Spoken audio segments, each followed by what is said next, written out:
What's up, everybody? Welcome to Livestream. Sabotage. You know, if I had different bumper music every time, then it would make more sense to, like, say the name of the music or something like that. But no, it's the same thing every time.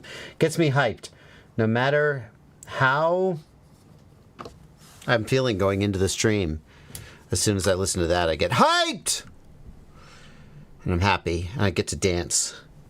You know, I used to think dancing like this looked stupid. I would be like,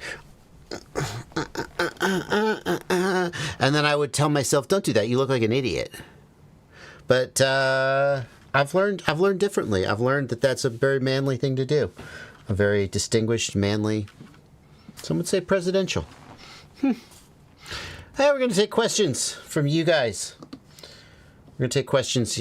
We're queuing the questions up even as we speak. Look at this. Look how low the queue is. It will never be this low again for the whole rest of the stream.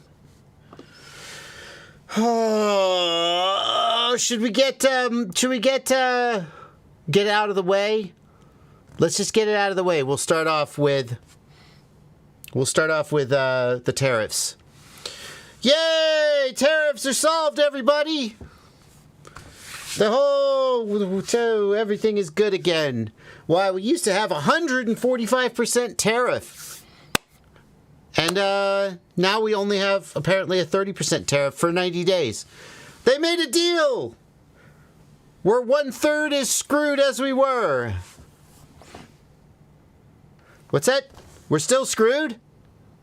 Oh, it turns out we're still screwed. We're just, instead of just being absolutely screwed, we're just like definitively screwed. Oh. Okay.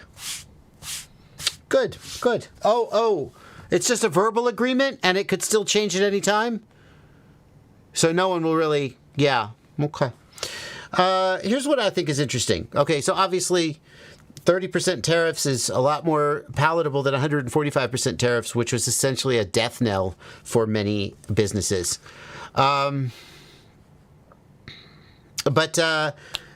at the same time, like, I think we really won't know how to interpret this until we see what businesses do. Like, again, speaking from my own personal experience, the Bardwell Sub 250 build, we released that product. I would say a solid 2 weeks worth of work into the build tutorial. It's like, 11 videos or 13 videos. I don't remember. I could go look, but I'm not going to do that. Why would I do that? I just tuck up my ass. I put a solid 2 weeks worth of work into making the videos, which for any single project is kind of a lot for me. And we released the product.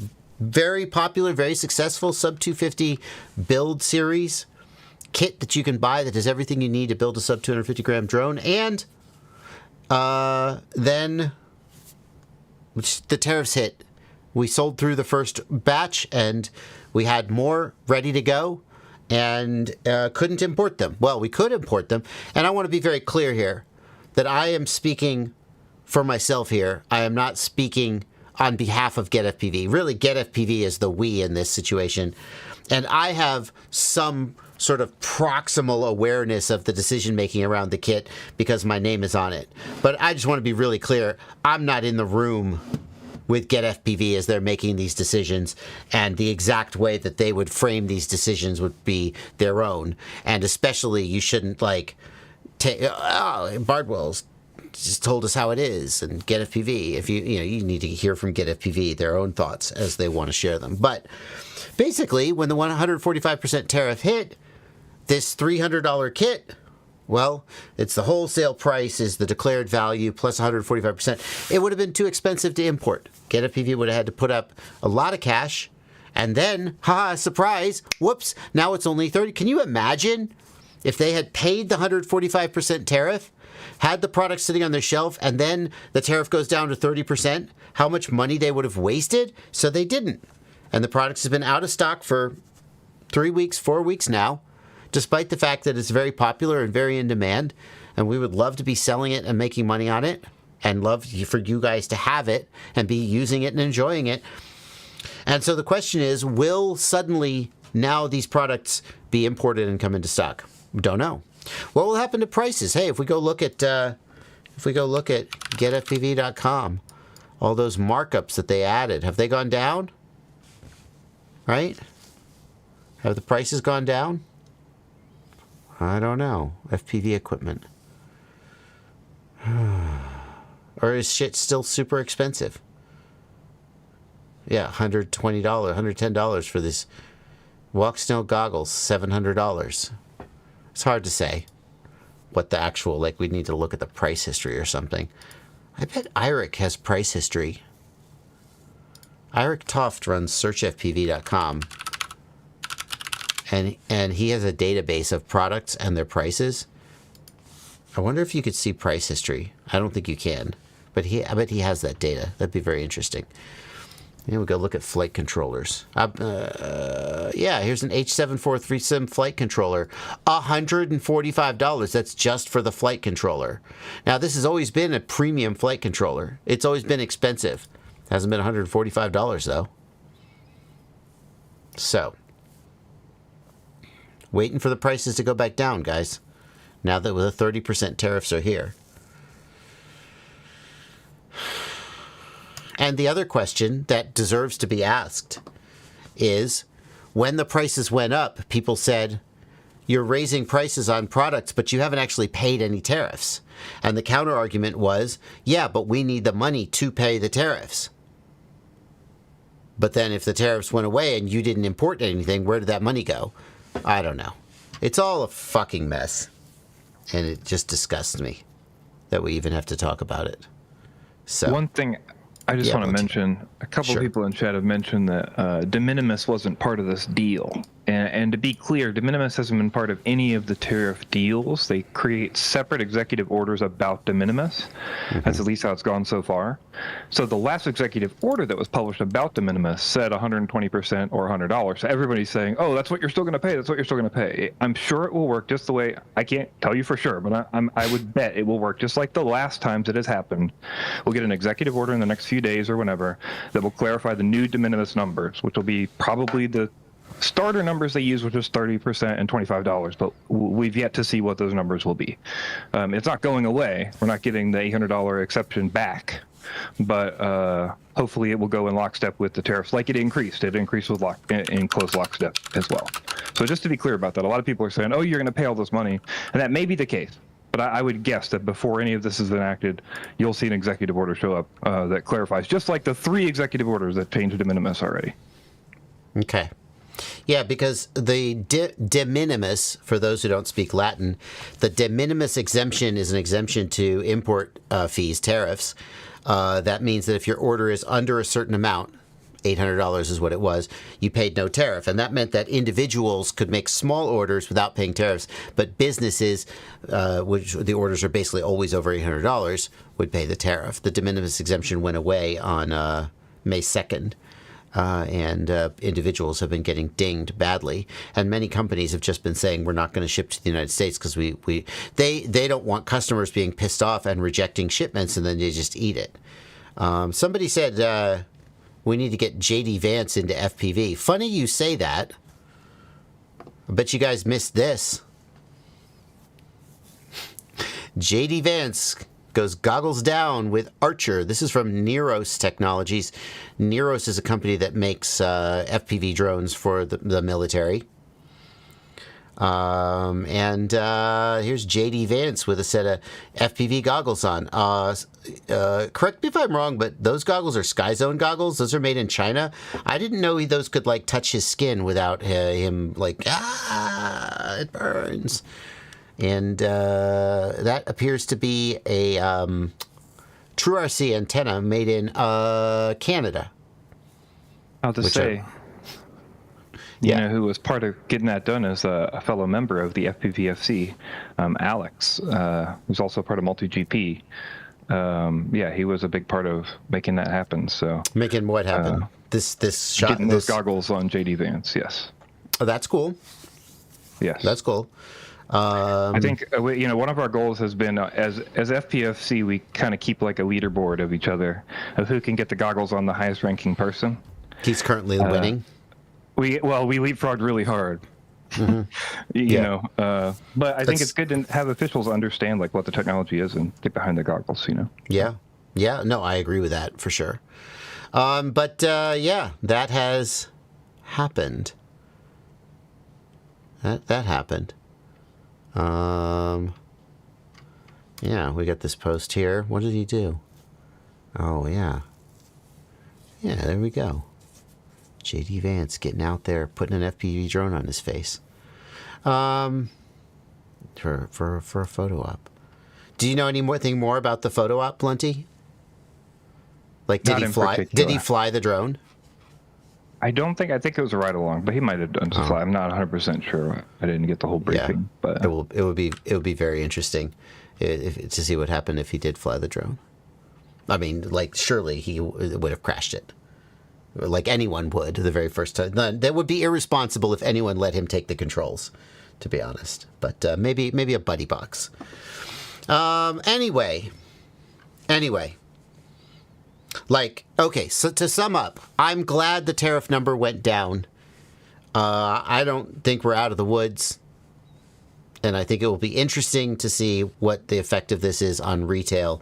I especially think it's interesting because Get FPV and Race Day Quad specifically raised their prices. And it was timed with the 145% tariffs. By the way, Get FPV and Race Day Quads are the same company. For those who don't know, Race Day Quads sold to Get FPV, and Tyler Brennan, the owner of Race Day Quads, got out, and he runs golf courses and doggy daycares, and is still an active duty Air Force fighter pilot. No shit, but he's out of the FPV industry. So Get FPV and Race Day Quads raised their prices, and the 145% tariff was some, but not all of the justification. And now that the tariff has gone down, will the prices go down? It's really hard to know. Yeah. We shall see.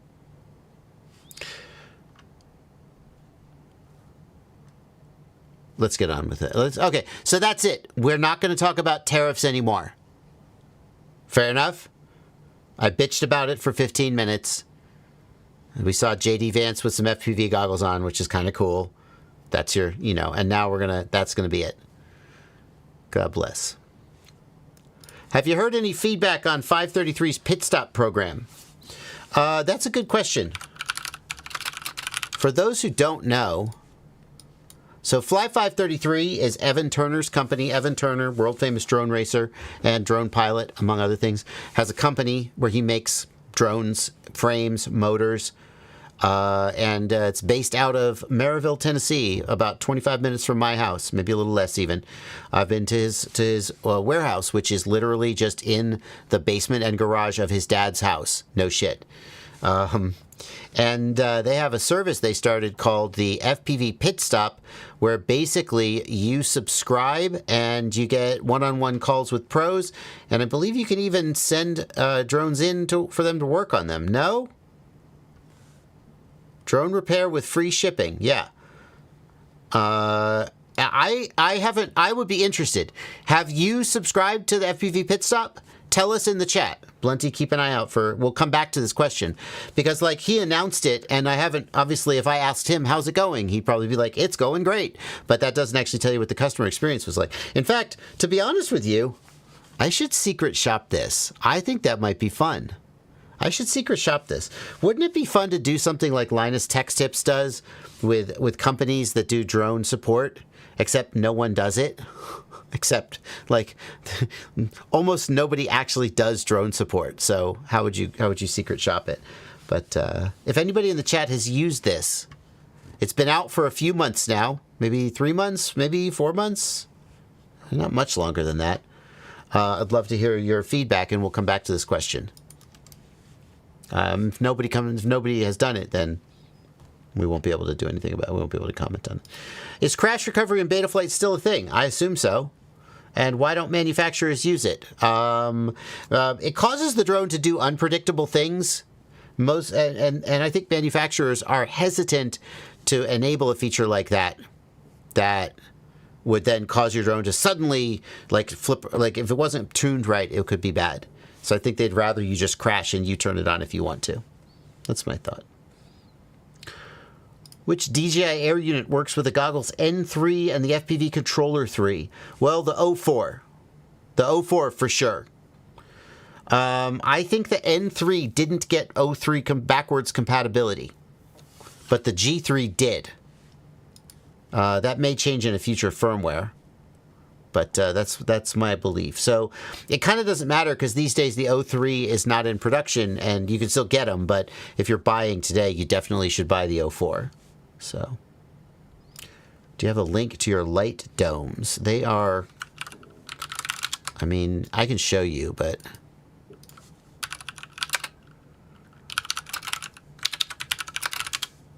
so it is this Neewer softbox. This softbox, along with a Neewer LED panel. Yeah. If you buy the Neewer LED panel, which I'm a fan of, they're not too expensive and they work really good, really well. Sorry, really well. What's my problem? I would say if you buy the Neewer panel, you want to look for the one. Let me get a close-up of the back of the panel if I can. I don't think I can. Dang. That's a shame. So these Neewer panels come in two versions. One of them has an the two knobs are color and brightness. And one of them, the two knobs control the yellow and white LEDs individually, which means that if you want to adjust the brightness, you can't adjust the brightness separate from the color. You have to tweak them together, and it's a real pain to keep the color temperature consistent while you adjust the brightness. So if I had to do all over again, I would buy a different LED panel that had... So I know they make this because I have other lights that have this, the power this way, or the color this way. Anyway, this isn't... I can't see. But that's what I have for those who are wondering. At least one person. You see, purchased 3 times. You can see that one I have definitely purchased before. Any interest in getting rid of your VTOL airplane? Nah, I still plan to use it. I blew all the servos on the left wing just died, and I haven't replaced them yet. Maybe I'll do that this week. I'd like to get it back in the air. I need your help, says Deacon Connor. My USB port on my new SpeedyBee stack isn't working, and I'm not sure why. I have troubleshoot everything, and I still don't know what's wrong. You have to just use process of elimination. Try a different flight controller on the same USB cable and see if it works. That helps you confirm whether the USB cable or whether your laptop is having the problem, right? So presumably your laptop and your USB cable are good, at which point the USB port's broken. Like, I don't know what to tell you. You have to, if you're sure that the that the USB cable and the laptop are fine, because a second flight controller works fine, you could maybe like push on it and see if it's desoldered or something. See if maybe if you hold it just right, it'll work. But like if the USB port is broken and not working, the flight controller is probably borked. You can configure the SpeedyBee flight controller via Bluetooth, but only configure, not flash. You can use the SpeedyBee app, and you can use. Oh, I'm feeling like sleeves down. I don't know why. I usually have my sleeves rolled up, but I'm not liking it today. the sensory of having it around my bicep, because my bicep is so. Oh yeah, look at that. I got. Oh. One other thing, the chat has mentioned drivers, but I want to say, like, typically the easiest way to know where your problem lies is that in Windows, you want to have your speakers on or some kind of headphones on, and then listen for the noise when you plug in the USB. Even if you're not computer literate, you can tell. You can tell by doing that. So if you plug it in and you hear the noise, then it's likely that you can fix it somehow. Yeah. If you plug it in and you don't hear the noise, then you definitely want to check over Bluetooth if it's even alive, and then it sounds like your USB port is broken, or that's good. As long as the cable in Windows is good. And in Windows, we go to Device Manager, and I don't know the official way to get to Device Manager, but I just press the Start menu and start typing DEVI Device Manager. You can't see that. Let me try again. Right, so Device Manager. And if you've got like a flight controller that is messed up in some way, when you plug it in, here I'm going to plug in a flight controller, get ready to hear a USB noise.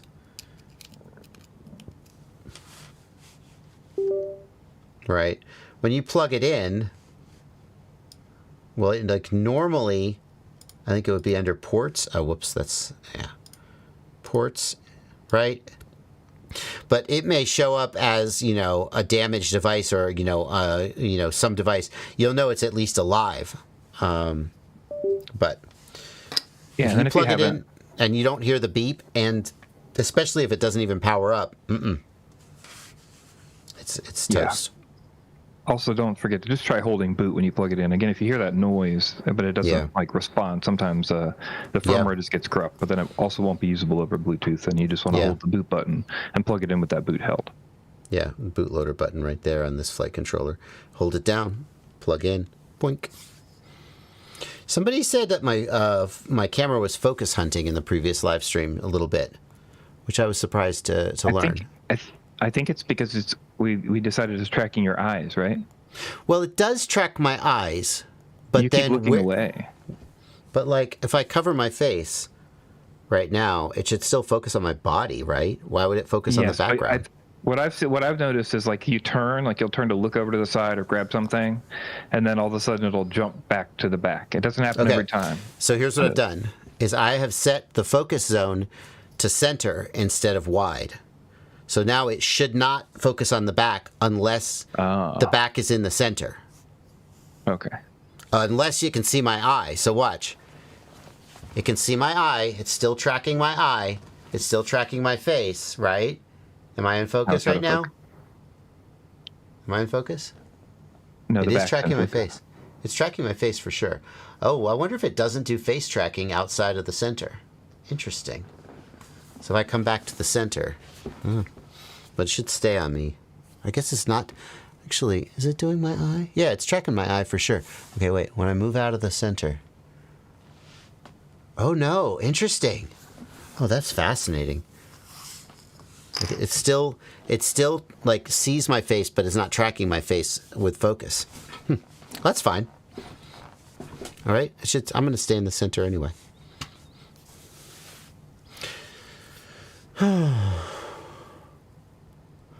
Why do I lose horizontal calibration after I bump into something? All of a sudden, my horizon becomes at an angle. Yeah.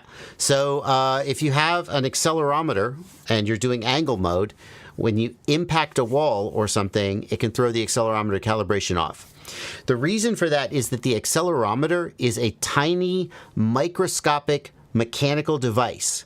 There are these little microscopic arms, and the distance between the arms changes the capacitance of a circuit.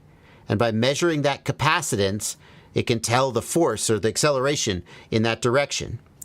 But you have to calibrate it, and then when you slap the wall, the arms get out of whack, and you have to recalibrate it. It is normal that that would happen, although it sounds like you have an extreme example. Like, you should normally be able to do a little bit of banging around without throwing your accelerometer wildly out of calibration. Although, I always fly acro mode most of the time anyway, so maybe it's worse than I thought.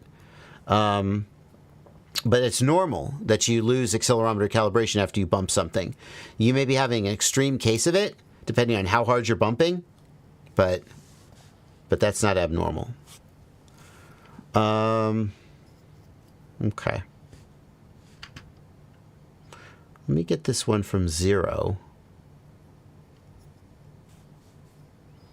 Where's this one from 0? Blunty, did that get queued? I see it in the chat. I just saw, oh yeah, there we go. Thank you, Blunty. I wanted to get this one because 0 is in the Discord, and that means that 0 is a patron, and that means that I have to be just slightly more appreciative of them because they are slightly more appreciative of me by joining my Patreon. If you want to get access to my Discord server and hang out with the cool people there and get slightly, just slightly more appreciation from me, I appreciate all my viewers and all the people who participate, no matter how they support me. You can join my Patreon, link in the video description below. I asked in the patron chat earlier, but I would love JB's take. Is there any danger of props spinning and damaging the flight controller due to reverse current if a drone were being mounted on a backpack and did a highway ride on the motorcycle? I think that's not inconceivable. We know for a fact that a motor, a DC brushless motor, acts as a generator when it is spun with an external power source.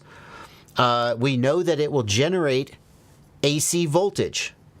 Now, normally that is like if I just pick up, I don't have a quadcopter like to hand, but if I just pick it up and spin the motor by hand, it doesn't generate enough voltage to really hurt anything. But if I were to spin it really fast, well, if you think about it, if I were to spin it at 20,000 or 30,000 RPM, it would generate 26 volts because that's how fast the motor spins when I put 26 volts across it from a 6S battery.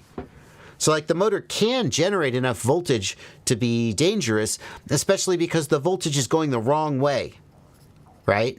The FETs are made for voltage to flow through them one way. Reverse biasing a FET can damage it. So I do think it's possible that the ESC would be damaged if you spun the motors by riding a motorcycle, or maybe the flight controller, I don't know. Like, I don't know technically what kind of protections are built in and how bad the damage could be, but I think it's plausible. I think it's completely plausible.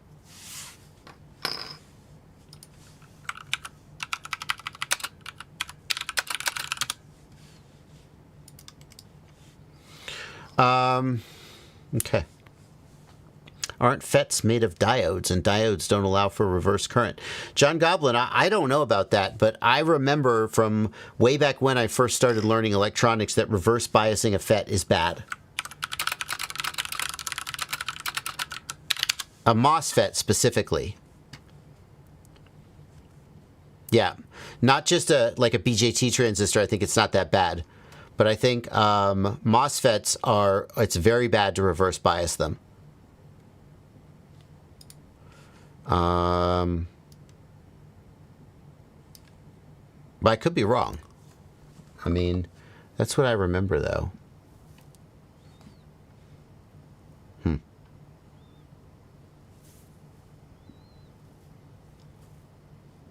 Well. But this is way over my head.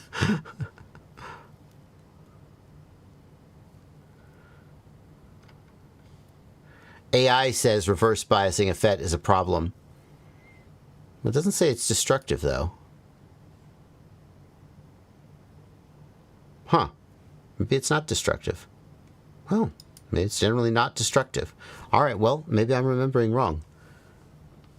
Yeah. I don't think you should do it, though. I would take my props off or block the props if I was riding on a motorcycle or something. Okay, let's take some super chats. We got to pay the bills, and one way we're going to do that is by answering the super chats. Thank you, Liquid Archon, for a $5 super chat. I tried a UAV tech tune for my 7-inch and it almost fell out of the sky, but the tune for my 5-inch was perfect. Any thoughts? Yeah, the 7-inch, the UAV tech tune or the Sugar K tune, they are intended to be a more aggressive tune, but still safe for general use. But you should understand that the more aggressive the tune, the better the quadcopter has to be to not fall out of the sky or burn a motor when you use the tune. So what you're learning there is that tune is, and the UAV tech tunes particularly, are a little more aggressive. I think I've heard about more people than you might think having trouble with like the 7-inch tune. So it just means that UAV tech made that tune on a very, very clean bird, and it's, too aggressive for a lot of builds, a lot of sort of typical builds. So don't use that tune, or use that tune but bring the master multiplier down a little bit to sort of dial the tune back. Most of his tunes have a setting in them you pick when you pick the tune that's like a noisy, medium noisy, or not noisy. Well, I wonder if you could just change that setting. Yeah, I can't remember what it's called, but there's like 3 options on most of his tunes. Yeah. Okay. Good thought. You have to remember that every preset tune is a generic. It's generic, and it's not tuned to your specific build, and it's not guaranteed to work. So the Betaflight devs are very conservative in their default PIDs because they want it to work okay on everything. And then the guys like SugarCade and UAV Tech are a little more aggressive, but you never know when you're going to sort of fall off. Thank you, Aussie Doggy, for 10 Australian dollar-y dues. Aussie Doggy says, I love your videos. I'm new to FPV. I'm looking at a 5-inch drone. Would you recommend the Nautical Eco or the Vapor X5? Honestly, man, it's a freaking coin flip. Those are both very good. I would buy whichever of those was in stock, or if you look at one and you kind of like the look of it better, go for it. They're very, very close. I've compared them in previous live streams, and like the Vapor, I think, can be had with a GPS for a little bit cheaper, but I don't think that's enough to like make you pick it if you like the Eco better. They're both very good, though.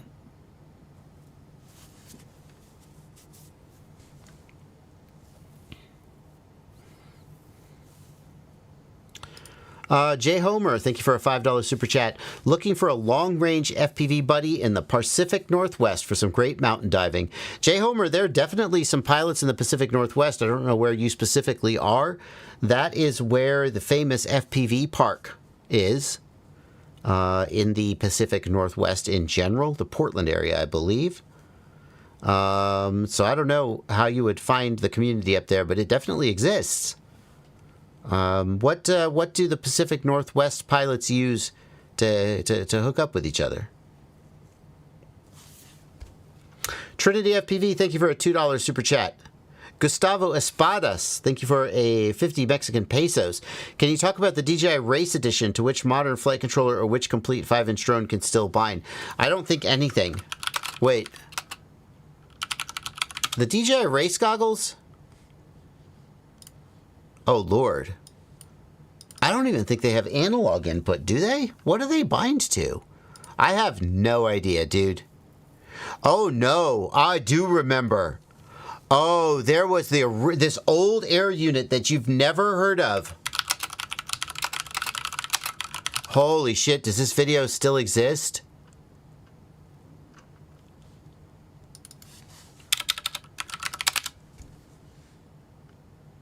Oh my gosh, how would I even find this? It was horrible. There we go. It was horrible. Look at this old video. I'm Joshua Bardwell, and you're going to learn something today. This is DJI's entry into the FPV racing market. So, yeah, let's review it. Oh, man. Now, this had analog receiver built in. But in terms of the air unit, let's see if I have any picture of the air unit.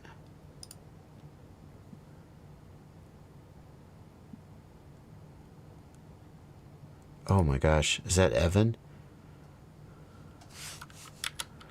Oh wow, look at that, Sam Pancratz. It looks beautiful. Yeah, it's amazing. Oh my god. It really does remind me of Connex. Well, I mean, yeah. I barely is that Evan Turner? I barely recognize him. Holy cow.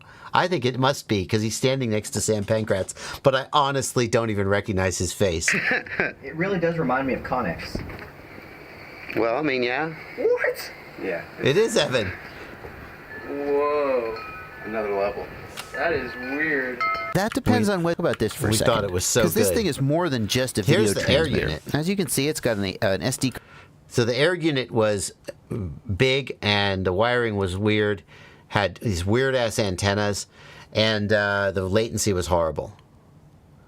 And you're asking about the goggles Race Edition, which only had the DJI. They didn't have analog compatibility. So here's the deal. Here's the deal, my man. You can't get that air unit anymore. It's not compatible with anything, I would guess. I have no idea. It's so old. It's compatible with an old OcuSync air unit that I assume you can't get anymore. So, there you go.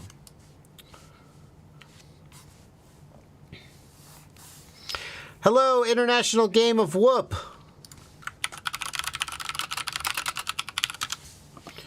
IGOW is in the chat. Is IGOW started yet? IGOW, I don't think it's started yet. Registration is open. IGOW is a freestyle competition where every week pilots do different skills. April 19th, May. Okay, so a month from now it actually starts. And you'll do different skills. The actual skill, I assume, is not going to be announced. And every week, certain pilots get knocked out if they are at the bottom of the leaderboard. Training grounds. Optional training grounds. Okay. So they'll be power loop through your legs the most times in 60 seconds or whatever. The early challenges are very accessible, though, and I highly recommend anybody who is interested in drones at all, and freestyle specifically, and definitely whoop-sized drones, absolutely participate in this. Don't even worry about if you're going to win. Don't worry about if you suck. It doesn't matter. You're going to get through the first week because it'll be some simple challenge. If you get knocked out, that's okay. But you'll still, the beginning, the challenges are super easy just to get your feet, wet, and you can have fun.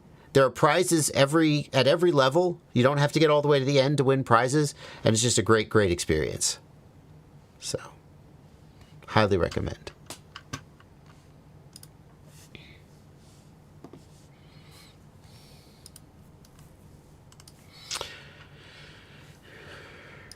Color123, thank you for a $5 super chat.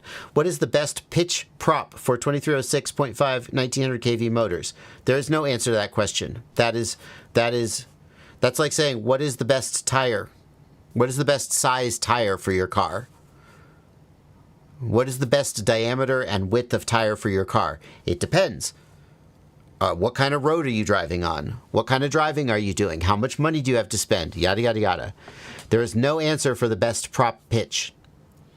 Especially because prop pitch heavily depends on the weight of the quadcopter and the altitude at which you're flying.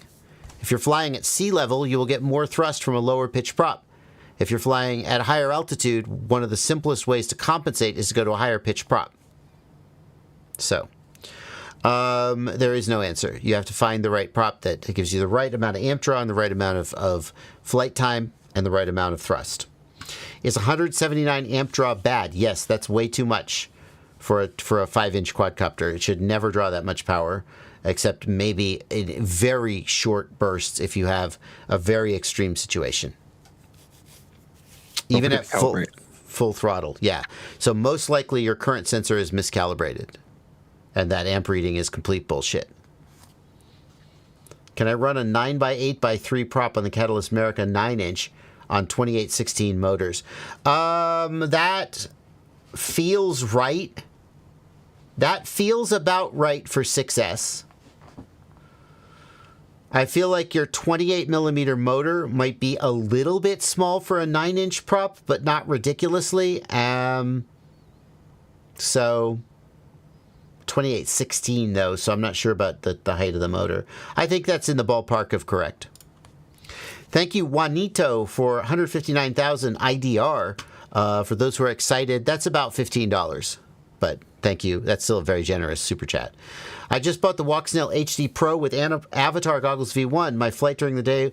Why is my camera wavy? When I see your reviews, are you using an ND filter? No. I almost never use an ND filter on my FPV camera. The waviness is probably because your camera mounting is allowing vibration to get to the camera, or you've got something loose on the quad, or like a prop is out of balance and it's making vibrations. So you got to figure out where the vibrations are coming from. Maybe it's the prop. It's the mounting of the camera. Deadman FPV, thank you for a $10 super chat. I'm using the AOS Supernova 2207s, and after some wear and tear, it seems a bit grindy when I spin it. Even with perfect new high quality props, I get vibration. Fix?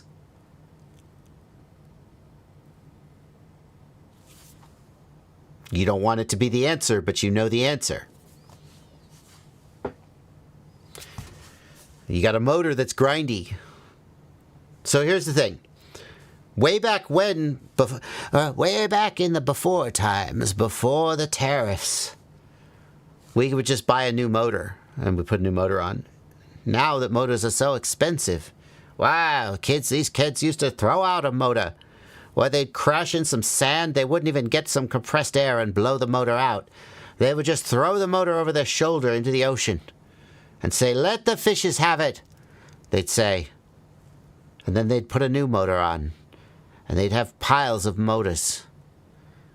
They didn't have to fix them. And I would always pull the motors apart.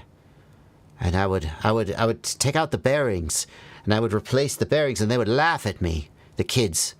They would laugh at me from the ocean, stepping on piles of dead motors that they threw into the ocean. Their feet never even touched the mud, because there were so many dead motors in the ocean. And I would change the bearings, and they would laugh at me and say, "What's wrong with you? You're spending more in time than you are in money. Just get a new one." And I would say, "You'll learn, you'll learn." And now we have tariffs. And they're pulling those motors out of the ocean. And they wish they weren't rusted, but they are. And they come to me and they say, "Please, make my motors work again." And I said, no one can do that. Once the ocean has kissed it, it's ruined forever. So you might want to change your bearing. You might want to, take the motor apart, change the bearing. You might want to, clean it out. Maybe you have a bad bearing, and maybe it's worth it to change the bearing. Or just buy a new motor. Yeah, if there's no actual grit in the motor that you can see, and the motor's not, rubbing on the magnets, it's not bent or something, then the bearing would be my next guess. And those are replaceable for sure. Hey JB, back in the day we used to disable the accelerometer. Why and what changed? Scott Perry, way back. You're old. You're so old. And fortunately, I'm just old enough to remember what you're talking about.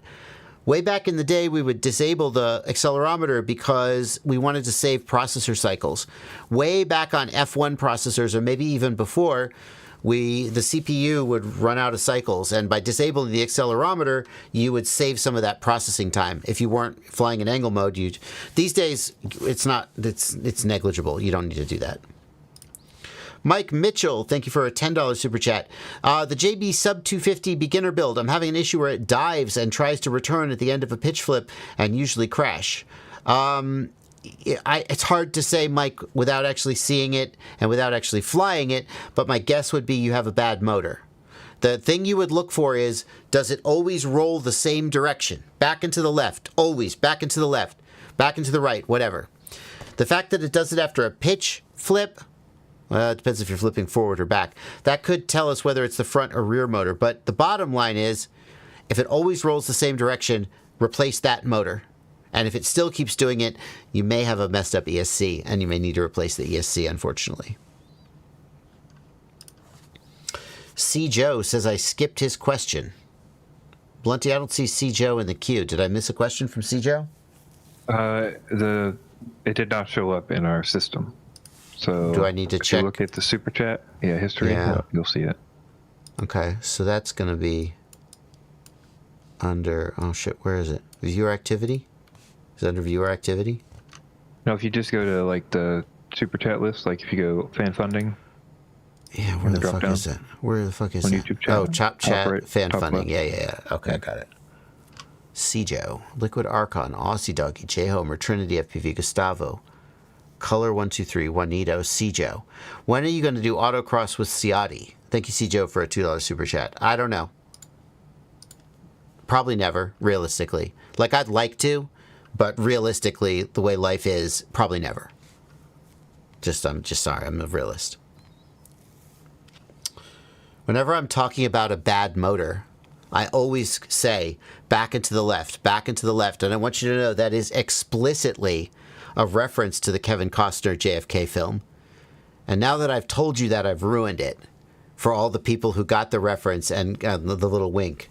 But I just want you to know, if you thought I was referencing it, 100% I was. Joker FPV says, shout out to Stacy Wright and Joseph Tahari. They helped me get my Tank 2 set up.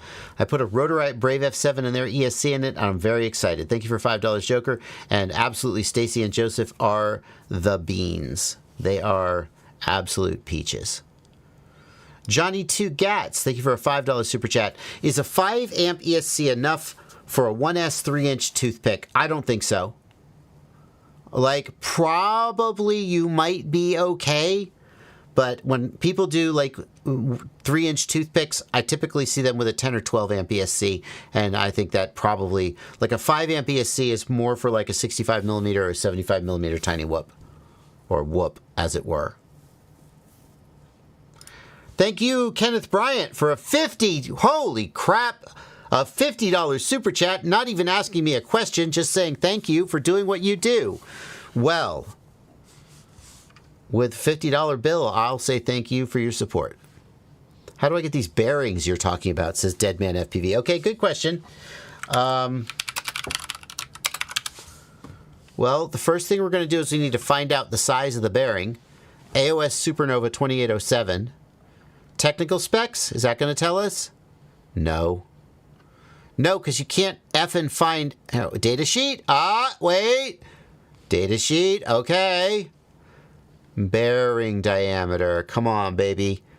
Where do I zoom in? Oh. It's down here. No? We're not gonna... Not gonna tell me the bearing, huh? Why do people... Why would you...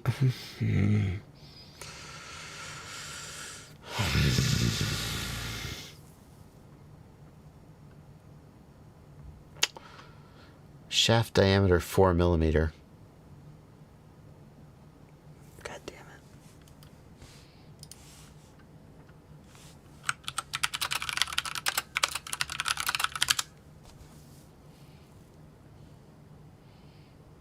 I don't believe you. How would I know if you're telling me the truth?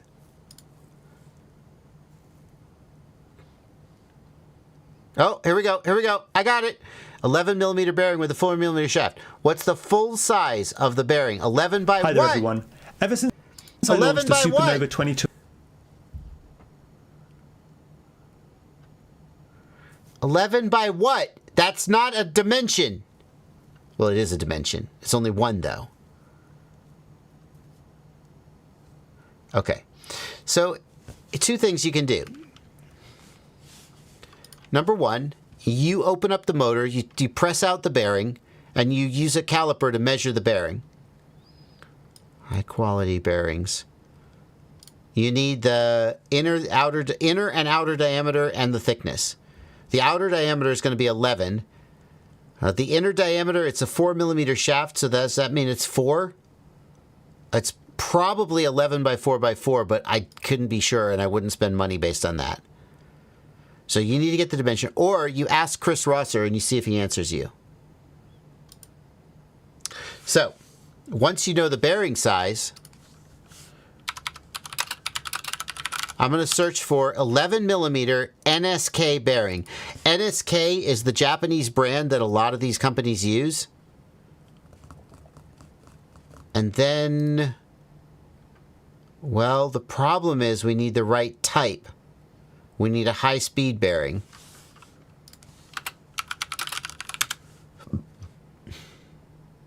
Ugh. Ugh. I don't know. Okay, here we go.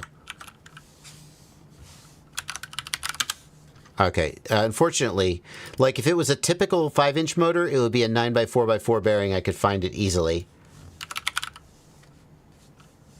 So instead, and he's not going to answer because it's the middle of the night where he is. But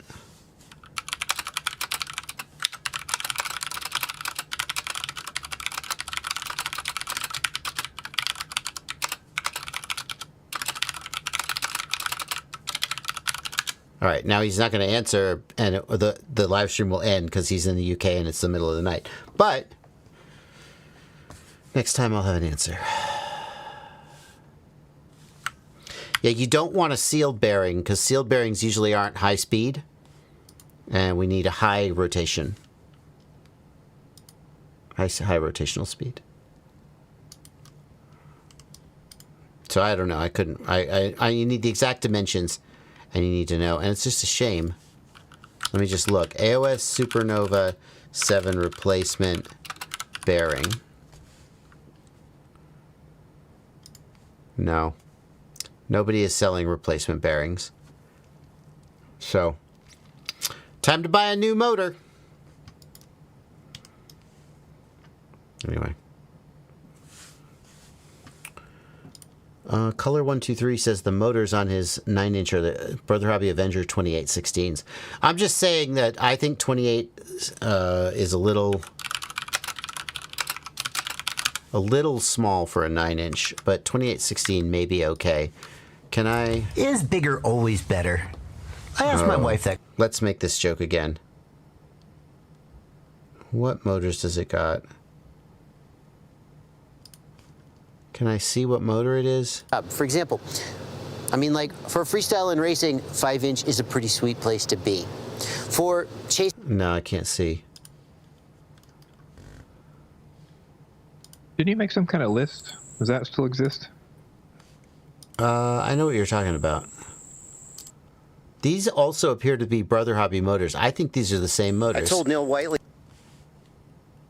I think these might be the same motors Neil Whiteley put on it, in which case they're definitely fine. Oh, back in the day. Such innocent times. Back when I had a pool.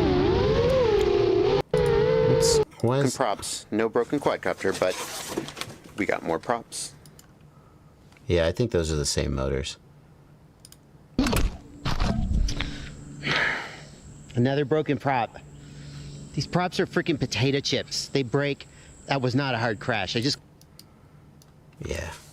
Good times. You ever think about the fact that the good old days are happening to you right now? I know it's cliche. That video was made 3 years ago. Christ. 2021. August 2021. That video was made... yeah. 2021. A lot of people would have said that 2021 was definitely after the good old days. And I'm looking back at it and going, man, that was a simpler time. Oh, well. Fabrizio Fernandez. My quad flips randomly. That's usually a bad motor or ESC. Like, it's tough because I don't know how much we're going to really be able to do with that here on the stream. We're just going to see it fall out of the sky. We'll look, though, because, like, you super chatted it, so I feel like it might as well. Troubleshooting forum. My Discord server has a troubleshooting forum. For those who didn't know that. First recorded incidents of flips. Okay. Normal flight. April 22nd. This is a new build. Let's take a look.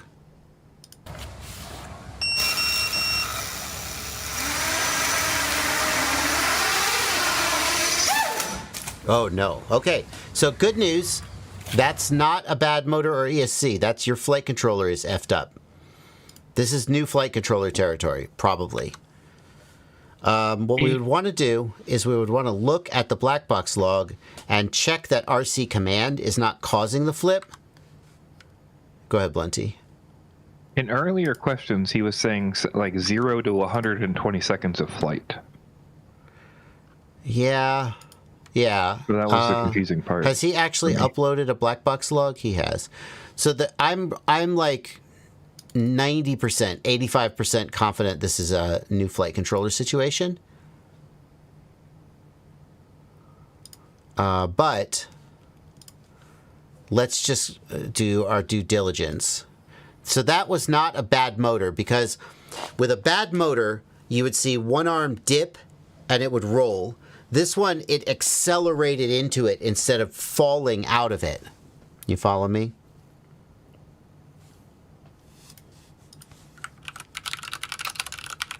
So that's only the flight controller can make it speed up like that.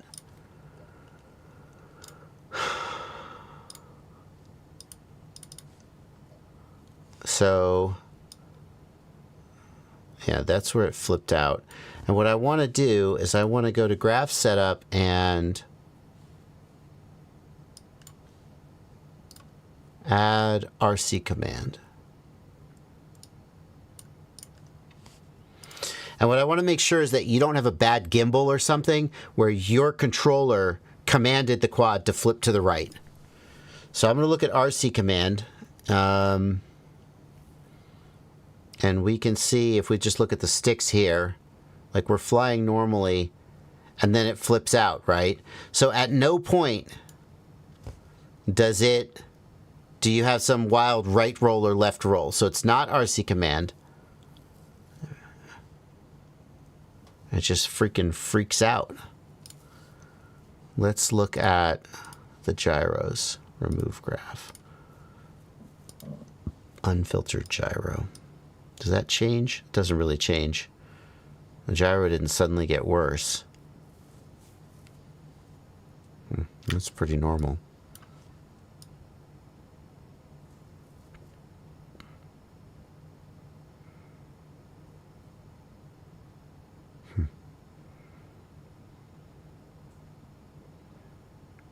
Yeah. I mean, Blunty? Am I? Chad is saying motor direction or board alignment, No, FC no. orientation. Absolutely none of that not. is correct. None of that is correct. And here's why. Let's take this as a learning opportunity.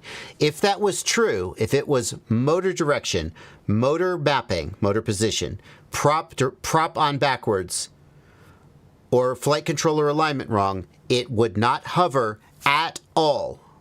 It would immediately freak out. It would never get off the ground. Now watch. Right now, at this moment in time, you know that the motors are spinning the right direction, the props are on correct, the flight controller is aligned correctly, and the motor mapping is correct. 100%. This is none of the 4 things that cause the insta-flip. Because right now, it is flying. At this moment, it has lifted off and it's flying.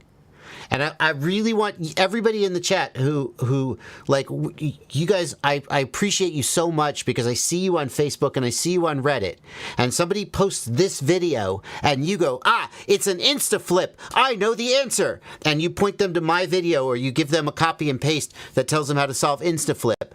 And I appreciate you so much, because we're trying to help the newbies and help the other people get the right answer and fix their problems, but you're giving them the wrong advice. So this is your opportunity to level up one notch, he said with all the humility of a, yeah. So Chad is trying to claim that if you flip the flight controller upside down, it will still hover, but y'all won't work. Like 3 people in chat are saying this. I don't know if that's correct. The only situation I know of like that is if all 4 motors are props in versus props out, it'll fly straight up. If you flip it upside down, if you roll it upside down, then pitch is correct. See, Audi roll says is if it's 180, it'll do that. Super Deluxe says if it's flipped over, it'll do that. I don't know. It's hard for me to believe. It's hard for me to believe, man. Yeah, I don't know. Could it? It's hard for me to believe that it would not just... Like, did you take off with no yaw input? Interesting. Maybe. There's more... He said there's more DVR if you go down in the thread. No, hang on. Okay, fair enough. Maybe you would be able to hover, like, at all with a specific combination of alignment. I guess I could see it, because if you roll the flight controller over... then roll is still correct. What about pitch forward and pitch backward? I need a quadcopter. So we have flipped the flight controller over like this. When we pitch forward, no, because pitch is reversed. If you roll the flight controller over, then nose down becomes nose up and vice versa. Nope. If you yaw at 180, then nose down becomes nose up and roll is wrong. If you roll at 180, then roll stays correct but pitch is reversed. No, I don't think so. I don't think... Yeah. So the other thing is that we have the black box. So in this case, we do have the black box, and we can see in the black box that it is not, a motor is not going to saturation. If it were a freak out like that, we would see a motor go to 100%, and we didn't.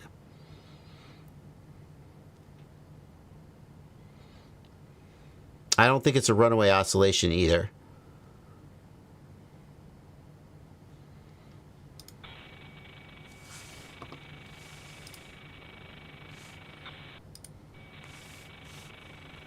Got some slow-mo. It gets up and immediately backflips. Yeah. I don't think this is a configuration issue. Especially if... No, he said he flew for like a minute. It definitely can't fly for a minute, and it would not go back and forth from flying normally to flying, so flipping. I feel like this is a new flight controller situation. Like, you have a effed up gyro or something. I would new flight controller this. The way the motors are accelerating points to the flight controller to me. An ESC problem will usually result in a motor dropping out and tumbling. So, all right. I think that's enough time spent on that. I hope it was helpful. Thank you for your donation.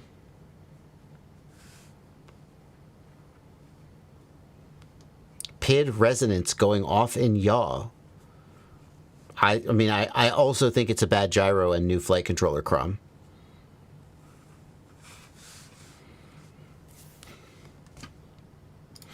In my Flywoo AIO with built-in ExpressLRS without antenna, plugged in my Flywoo AIO with built-in ExpressLRS without the antenna connected. Is it bad? No, it's probably fine. In theory, it might damage the telemetry transmitter, but the receiver will still work fine. Wicked Drums says, J. Josh, you've helped me immensely getting started with FPV. I bought a Grinderino. I have no idea what kind of screwdriver I need. For a Grinderino? Does a Grinderino take a weird screwdriver? Is it just a normal hex driver?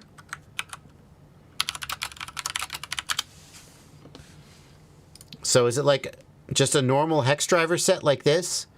You want a 1.5 millimeter, a 2.0 millimeter, and a 2.5 millimeter hex driver. That's what you want. So like this is a nice little set for 20 bucks. I used these for years. It's a solid set. You should Loctite the grub screw is the only suggestion I have. The grub screw will let the bit fall out. Just Loctite the grub screw. It's a solid little thing. It's 20 bucks for the whole set. That's probably what you want. Okay. All right. Let's look at the most recent questions next. Just started this hobby, and I bought a bunch of stuff before the tariffs started. What size battery can I use with these RCN Power 1303 plus 8000 kV? Oh man, I have no idea. A 1303, 8000 kV? 8000 kV feels like a 2S battery on a 2-inch, maybe? Prop? Why did you buy motors and not have an idea of what build you were going to put them on? 1303, 8000 kV. Yeah, like a 2S on a 3-inch motor, maybe? But here's the thing. Wait. Is that good? Do you want to fly that drone? I think I have that on a toothpick. Yeah. Yeah, 13 millimeter. Not the baby tooth. 13 millimeter. Isn't that what Kebab bigger. used on his 3-inch toothpick? Yes.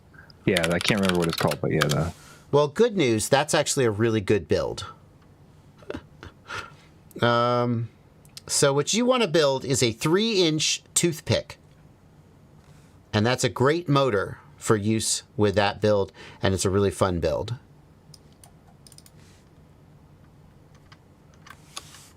Where can we find a toothpick build? Like, it's all going to be out of date. But this is what a toothpick frame is. Oh no, all the pictures are gone from this old article. So this is a toothpick. It's a little 3-inch drone with a skeleton frame. They're really lightweight and they're really fun to fly. And those motors would be great for that.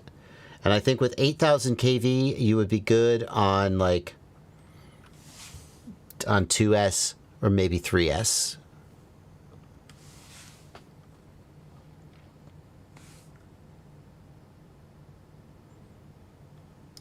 Um, 1S 660 milliamp hour, 1205, 11,000 kV. Yeah, the question is, why is it dropping out of the air? The question is, why is it dropping out of the air? I think 11,000 kV on a 2-inch with 1S is fine. Yeah, that's basically a 3-inch, like what you would use on a 3-inch baby tooth, which is 1S. Yeah. No, I don't think the motors are too much. Why does it drop out of the air at 3.7 volts? Does the battery sag out? Maybe you have a shitty battery. It's possible.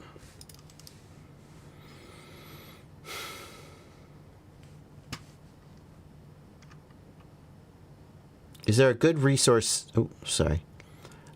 Kenneth Bryant, how do I set up Crossfire on a Radiomaster TX16S?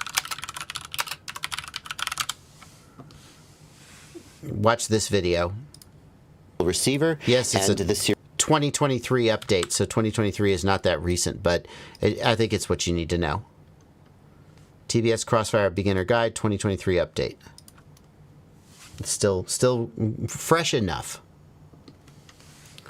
Is there a good resource to have parts 3D printed? Here's the deal. Don't buy 3D printed parts if you can possibly avoid it. Here's why.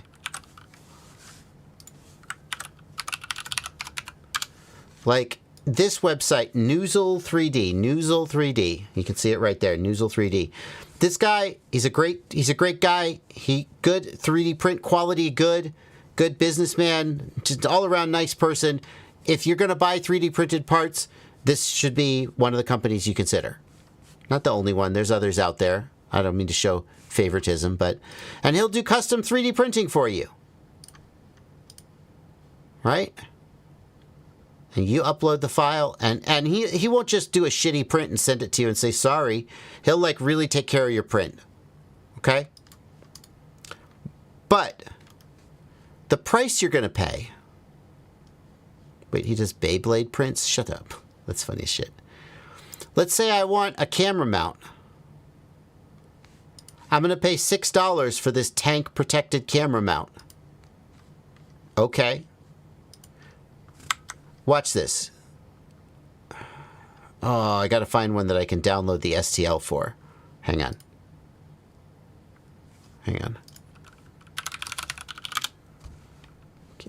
Here we go. Here's a GoPro mount for the JB QAV-S, and I guarantee that the STL Shut up. Why are you not linking the STL, dude?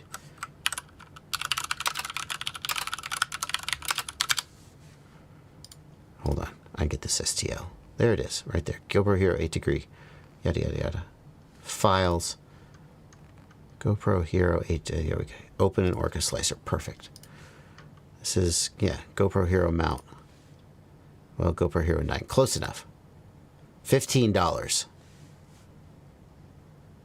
Okay, hold on. Do we download it? No? GoPro Hero 8, Hero 9.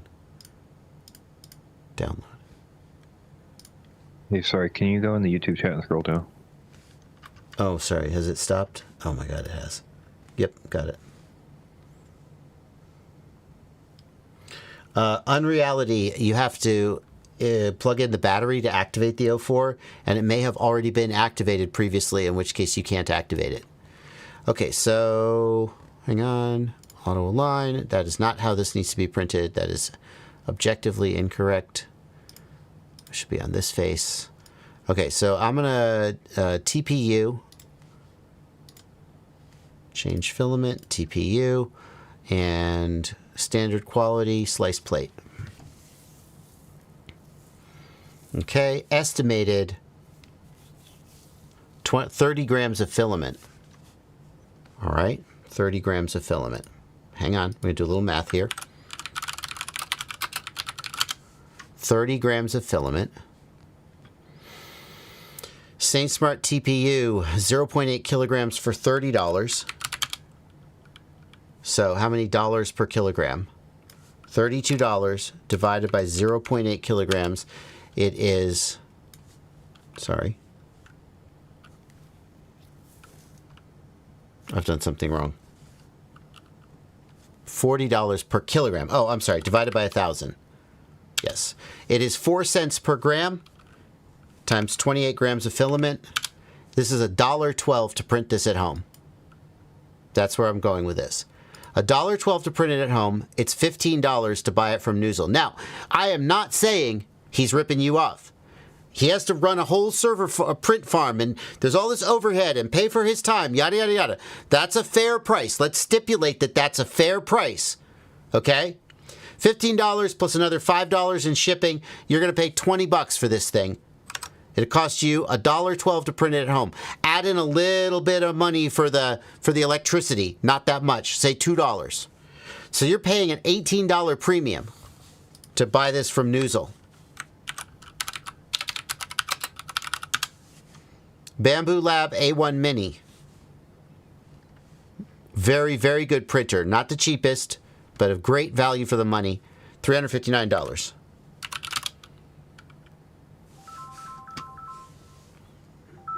Sorry, I have my ringer on. We won't be taking that call.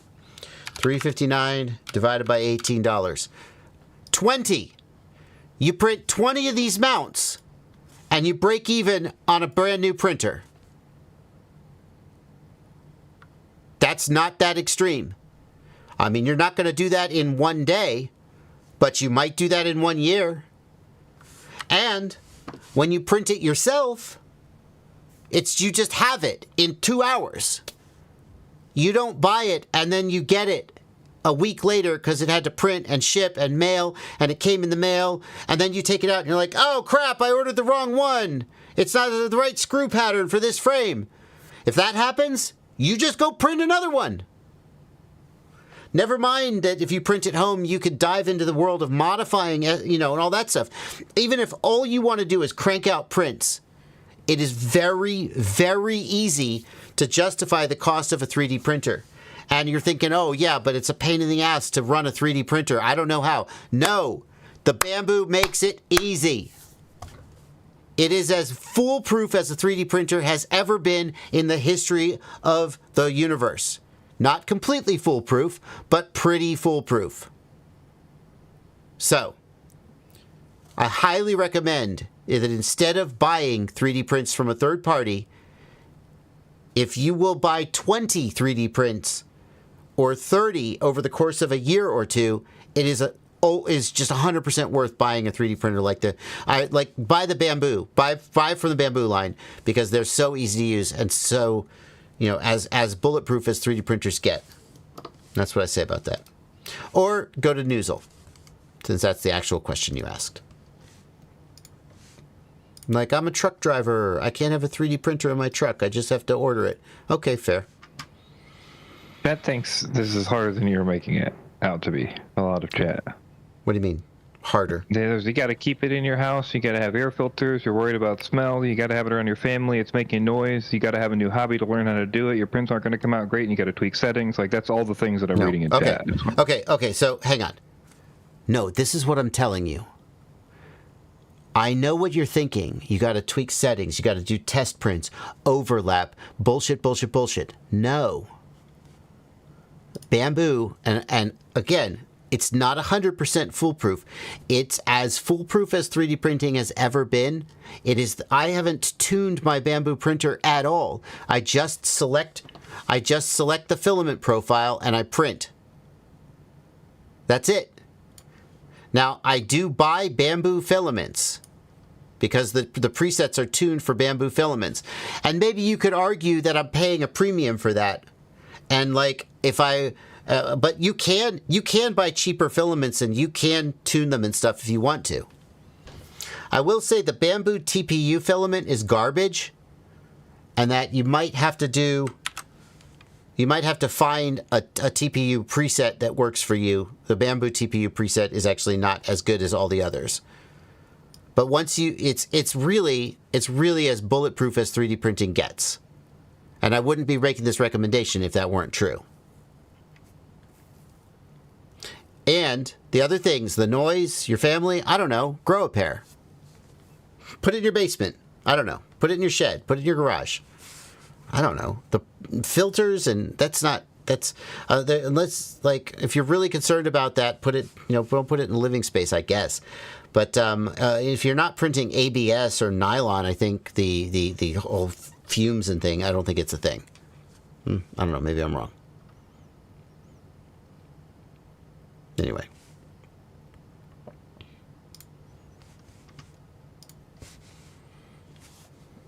All right.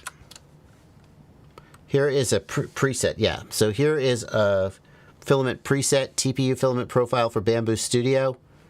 Great. There you go. Yeah, the generic TPU preset that Bamboo had was very bad. And Bamboo's TPU filament also very bad. So, I'm kind of disproving my own point there. But you can find other filaments if you want. Other presets if you want. Okay.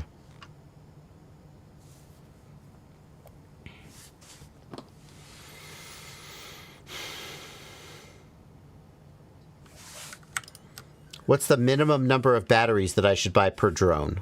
I would say 4 is the absolute minimum for me. And somewhere around 8 is like definitely good enough. More than 8, I have like gone out on Rotor Riot shoots in the past with like 20 batteries because I just knew I was going to be going all day and I couldn't assume that I would have time to charge. But for a typical fly session, I'll be charging batteries off my car or off of like a Jackery or something, some kind of battery. Or there may be just electrical power where I'm flying. So 4 to 8 will, if you can have the ability to charge, will just keep you going all day.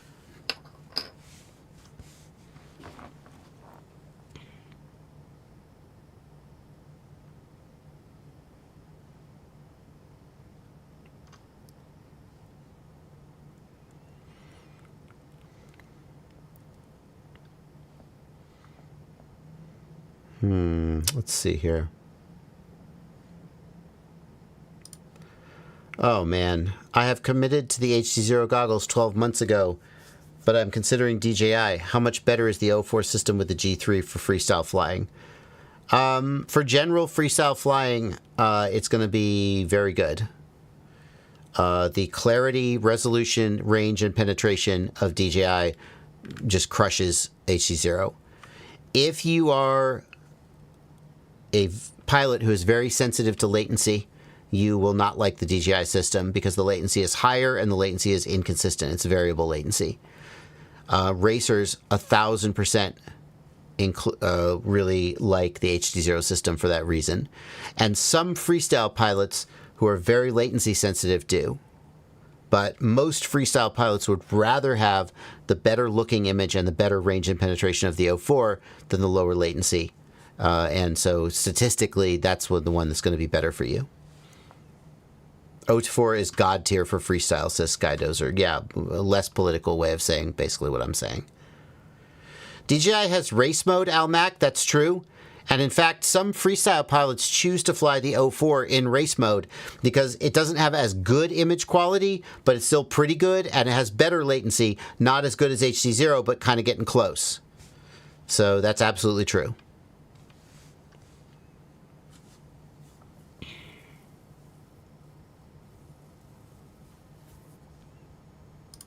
Why does the general RC community have a dislike for FPV? I don't understand the hate. I would guess that it's because FPV pilots came about through... The FPV pilots don't like to fly at traditional flying fields. We like to fly at parks, at buildings. We like to fly around natural obstacles. That's the fun of FPV, is you can do that, and multi-rotor specifically. So obviously you can put an FPV camera on a plane, but when you talk about FPV, a lot of people assume you're talking about multi-rotors. There's some truth to that. FPV came out. I was going to say FPV came out of the multi-rotor environment. Like, yes, the first FPV systems were on planes and even helicopters, but FPV really got big with multi-rotors. So the FPV pilots came along, and they didn't want to fly at traditional flying fields because that's not interesting. And traditional fixed-wing pilots flying at flying fields didn't like FPV pilots because we don't want to fly. We want to fly all over the place. We don't want to fly just in a nice pattern. And we don't have the same visual perception as a pilot who is looking at... If I'm looking up at my plane as my plane flies along, I can see other planes in the environment and track them in a way that I can't when I'm in the goggles and I only see what's in front of me. So there was this cultural clash. And the traditional flight field people were annoyed that FPV pilots didn't come up through their training programs and so weren't trained in the culture of traditional flight fields. Then there's the argument that FPV pilots fly in unauthorized locations and we're ruining the hobby because we're, flying places we shouldn't fly, and then make people hate us. And then traditional RC flyers get lumped in with that. Stores don't like FPV gear because all the FPV pilots, we just buy all our shit off the internet because that's what you do. That's what you did. Traditional pilots went to hobby stores and bought stuff from hobby stores because they're old and the internet didn't exist when they were coming up. And so there's this established culture of going to hobby stores, and FPV multi-rotor pilots don't do that. And so we're used to this fast pace of development where the new hotness, and then the new hotness is out and there's a new hotness. And if you're running a retail brick and mortar store, it's very hard to keep up with that. So there's just all these cultural differences, like skiers and snowboarders. I think there's some truth to that.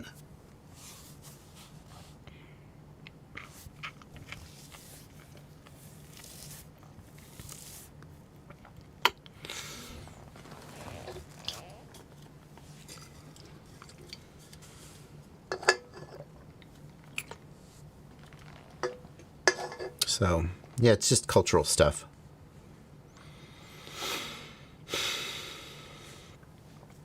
We've got some more super chats coming in. Thank you for the donation, Technique FPV, $2 donation, thank you. Deadman FPV, thank you for a $10 donation. Just want people to understand how insane SMC batteries in the AIS Supernova 2207 is. My 750 gram with this setup does 125 miles an hour with virtually no battery sag. These components are totally worth it. The SMC batteries are amazing. Hands down the best battery you can buy today. No question. For in the 1400 and 1600 milliamp hour 6S size. 15-inch with SpeedyB F405 V4, 55 amp BSC, DJI O4 Air Unit Pro, Radiomaster TX16 with Nomad module, DBR4 receiver, and HDLRC GPS. Will the receiver work on UART 3 and DJI O4 on UART 2 with no interference? Yeah, why wouldn't they? I don't. Is S-Bus? I don't know where S-Bus is on that. If that's what you're asking, but you don't want to wire up the S-Bus. Yeah. So, well, what you should do is don't connect the yellow S-Bus wire, and then use the receiver on UART 2, which is where SpeedyB wants it to be. But you could put it on whatever UART you want. What's UART 3? I don't see why you couldn't use UART 3. Like, and that, the F405 has plenty of UARTs, so I don't think you'll run out of UARTs for the receiver, the GPS, and the DJI. But what I would do is just cut or remove the yellow S-Bus wire out of the DJI harness and put the receiver on UART 2 and put the GPS wherever the GPS is expected to go.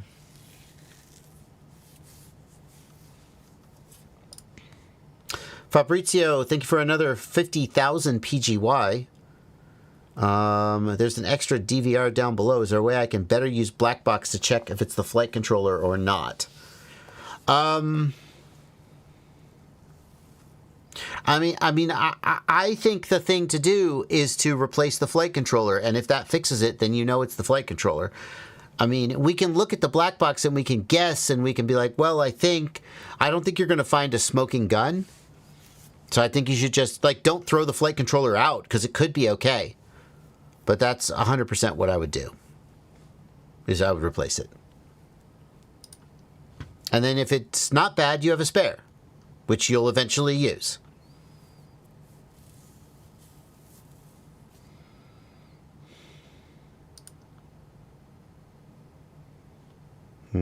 No, is the answer, Gustavo. I think we already answered that. I don't know why that question's still up. Maybe he asked it again.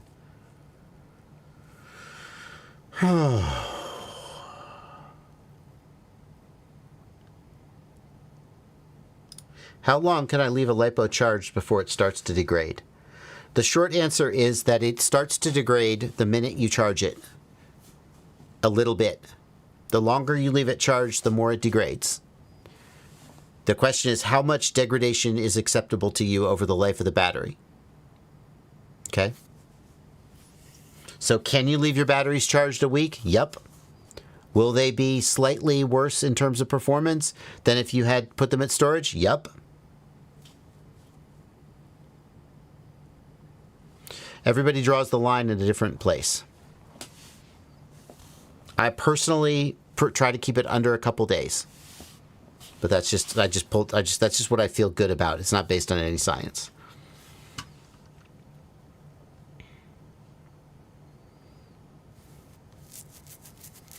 Voxel, there was an issue with the O4 Pro not getting the arming command from iNav.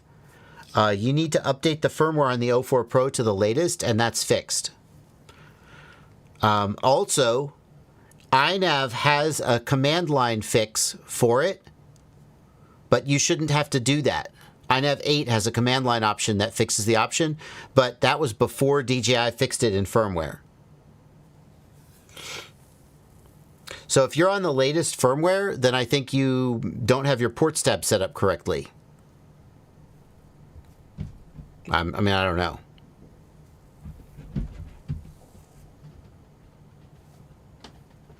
Oh, if you're on iNav 7, you can't be on iNav 7. You have to be on iNav 8. That's your issue. You have to be on iNav 8. That's it. I don't think it can work on iNav 7. Like, theoretically, you could take you could do a custom build of iNav 7 and take the commit on GitHub and put it in iNav 7, like, I guess, maybe. But no, just upgrade to iNav 8. It's time. It's time.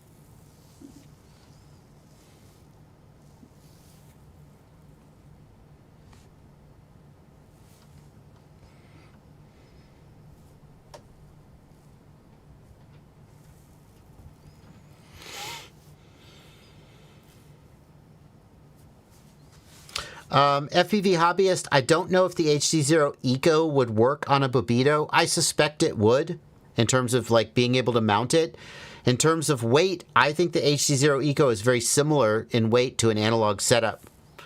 So it's not going to be that much heavier, and I think it would be okay. iNav 8 isn't beginner friendly. What are you talking about? iNav 8 is almost identical to iNav 7. It changed autotune stuff. Are beginners using autotune? Like, I've built lots of things with iNav, and I just load the preset and I fly it, and it's okay. It's not beginner friendly. It's almost identical to iNav 7 in every way, in terms of its user interface. It's got some changes. You know, autotune doesn't work, but I don't think beginners need to be autotuning anyway. Anyway, bottom line is this. If you want your OSD to work with the 04, you have to be on iNav 8, so there you go. They should be using autotune, except it doesn't work. Well, maybe they shouldn't use it.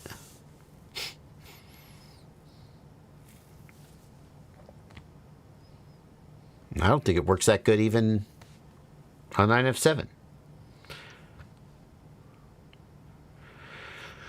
Voxel, yeah, but the arming doesn't work, right? The arming detection doesn't work. That's what's broken.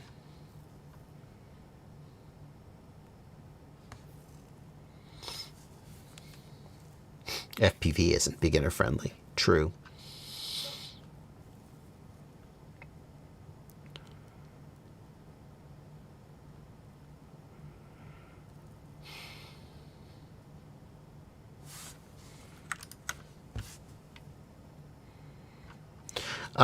Is it stupid to keep using analog until something like OpenIPC takes off, or will I just be waiting forever? In the world of FPV, it's stupid to wait for the next big thing. It's stupid to wait for the next DJI Air unit, the next walk snail release, the next anything, because realistically, you don't know when it's going to happen. And realistically, it's oftentimes 6 months to 18 months away, or never. So, like, do what you want to do today. And if it really seems like this big product release might be next week, really, maybe wait. There's a very short window where whatever product you're waiting for is reasonably certain to come out very soon, and you should wait. But almost all the time, whatever you're waiting for, there's no way of knowing if it's imminent or if it's never even going to happen. So you may as well just keep doing what you're doing.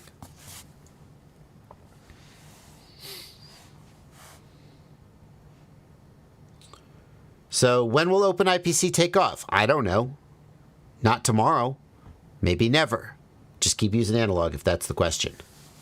If the question is wait till OpenIPC takes off or just stick with analog, the answer is stick with analog. And that's not because there's anything about OpenIPC.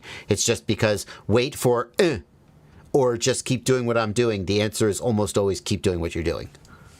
And then eventually will happen and you'll switch to that. That's the thing. What's the downside of continuing to buy analog gear today? You're going to break it all anyway.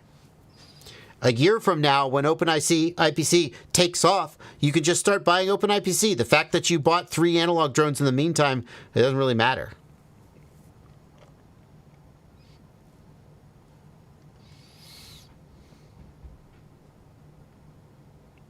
FPV capsule, does this dolphining you're talking about, does that apply to multi-rotors only? Or airplanes as well? I have to say, I was flying some iNav airplanes recently, and out of 10 planes, we had no issue with dolphining on return to home.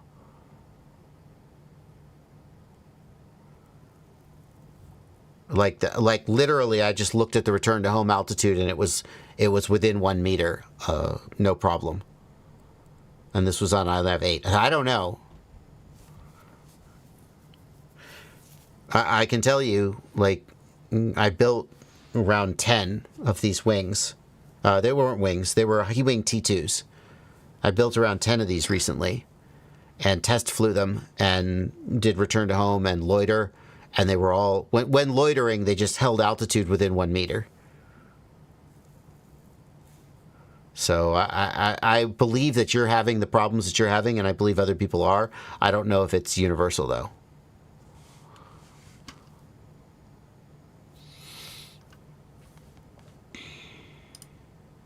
Lyndon Cherkowniak, thank you for 14 Canadian dollars. I made my first live here. Thanks for all the info and everything you do. It's been super helpful. Question.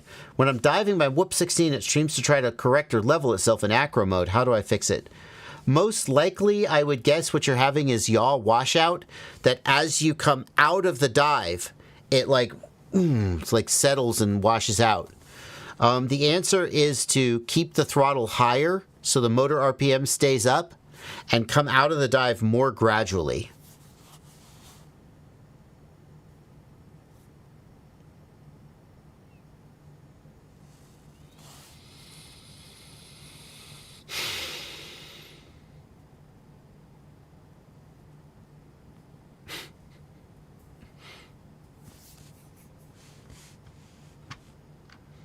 Lord Almighty.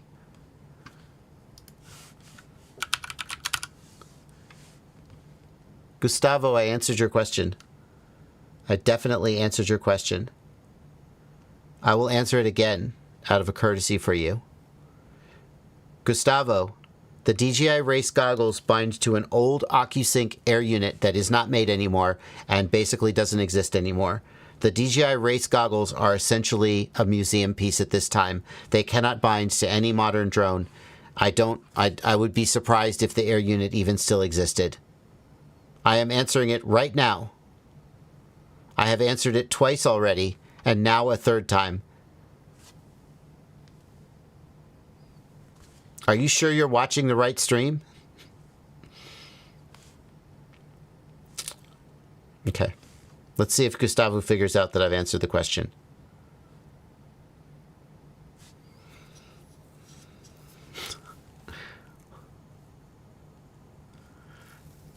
Somebody get him the timestamp in this live stream so he can go back and watch it. It's going to be around 30 minutes into the stream is where I started doing. Yeah. He can only be watching live. Oh, maybe he's back in the DVR. Anyway. Gracious sakes. What's the most enjoyable RC plane to fly for FPV? There's no... What's the best flavor of pizza? Like, really? I've really enjoyed flying the He-Wing T2 Ranger. Or T2 Cruiser T2. The T-Wing T2, that's it. Is it the best? No. It's a fun trainer. It's fun to fly. Got a nice long flight time. A lot of people like little wings like the Strix Mini Goblin.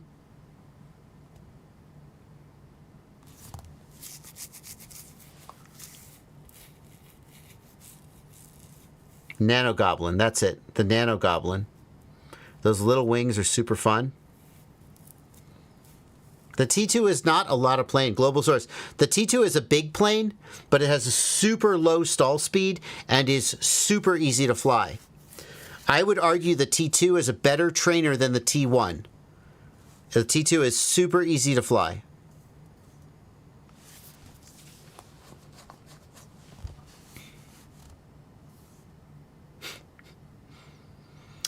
All right, Gustavo Espadas, I've answered your question 3 times. You're still arguing with the chat. If you haven't heard my answer, go watch the replay of the stream. Does he hear me talking right now?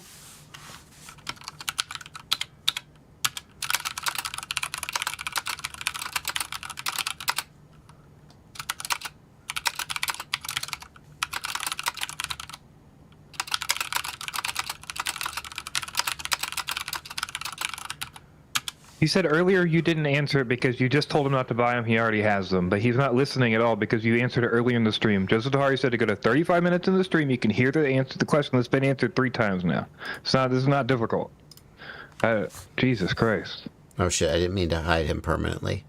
I just meant to time him out. Time out, 30 minutes. Okay. I answered it at 35 minutes-ish in the stream. Go find it. I'm not going to answer it again. I've already spent way too much time on this. The T2 needs 100 feet to land. I would debate that, my friend. But that's fair. But here's the thing. I would argue that the T2 is a better trainer than the T1. The T2 has a much lower stall speed than the T1. And if I'm teaching a beginner, I've got 100 feet to land him in. I'm not going to teach a beginner in a 15-foot landing location. So.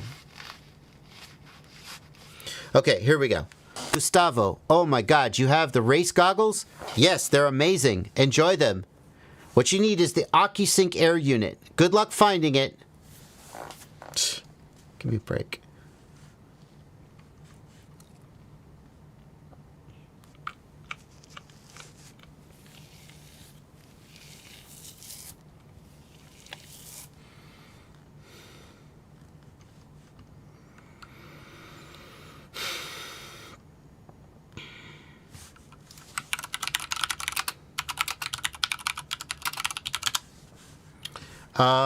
How do I enable altitude hold in Betaflight?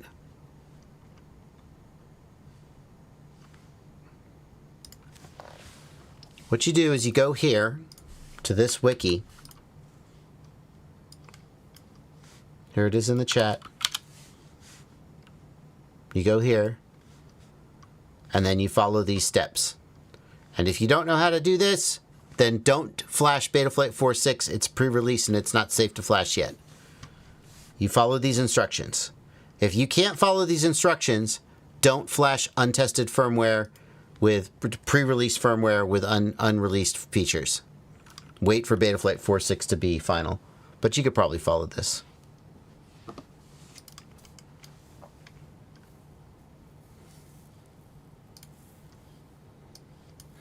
Oh my God, someone found it? Holy shit. This is the air unit that goes with the DJI Race goggles.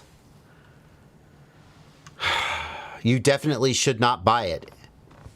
Because even if you get it and you find a frame you can mount it in, which is a big if, the latency is and the performance is so bad compared to modern systems. So yeah, don't buy it.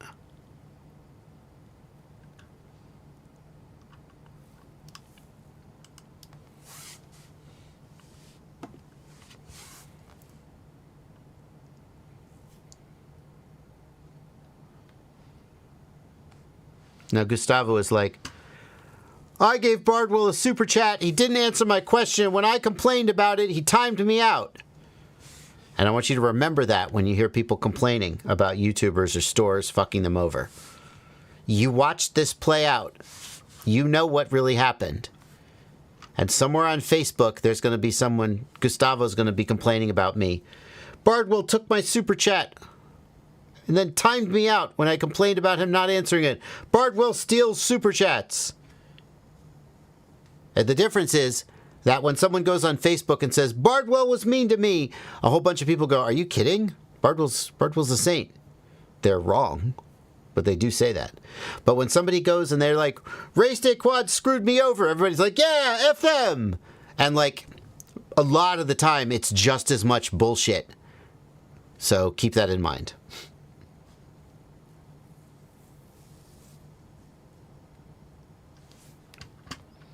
Can I use return to home without a GPS? No. In short, no.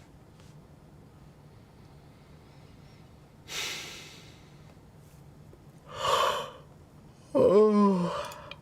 The ELRS receiver and DJI camera, what's the best remote to get? I like the Radiomaster GX12. It's been my daily driver these days. Fabio, you're biased. Fabio says, I'm a saint. I'm not a saint, but I'm working on it. But Fabio is, I pay Fabio, so he has to say nice things about me.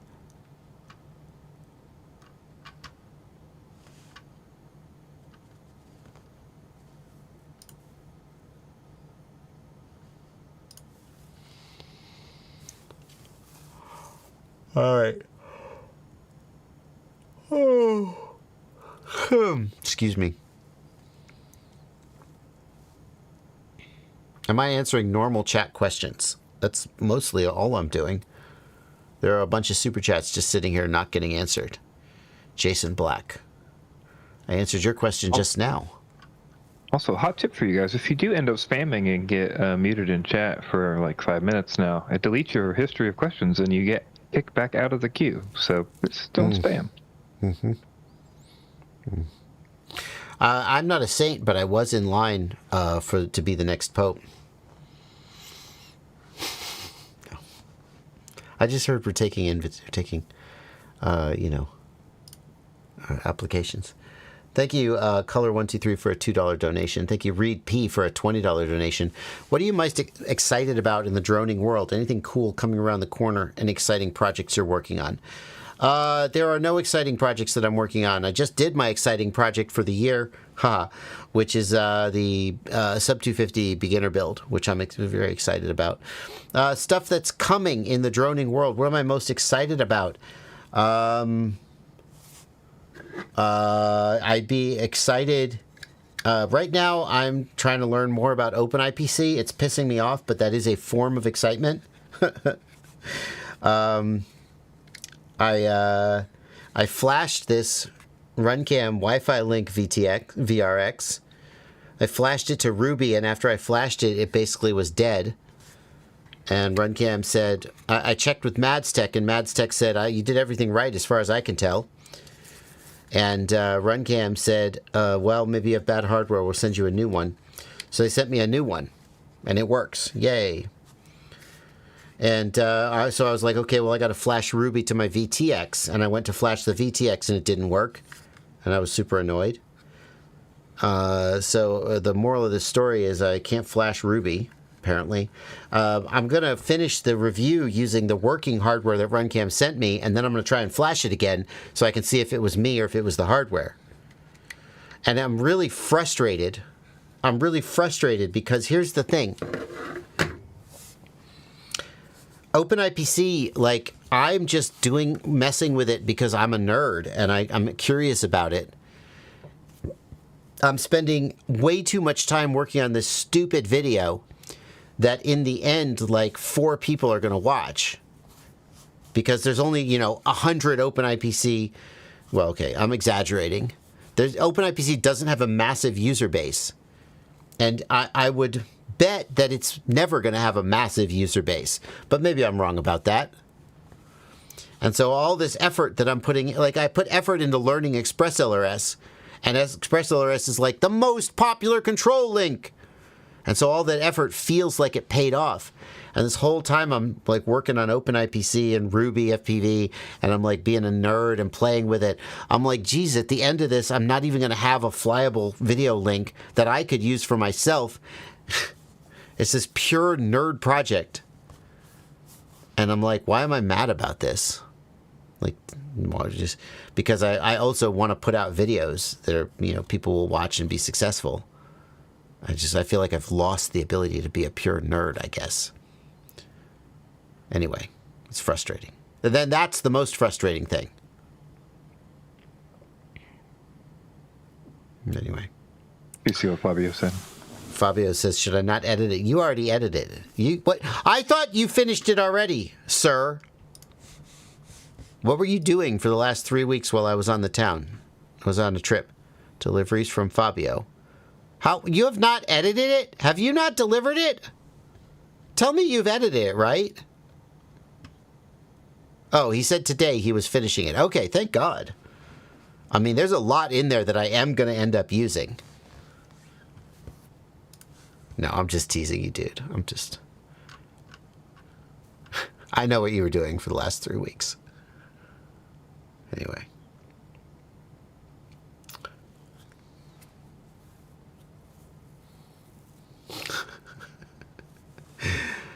Oh, man.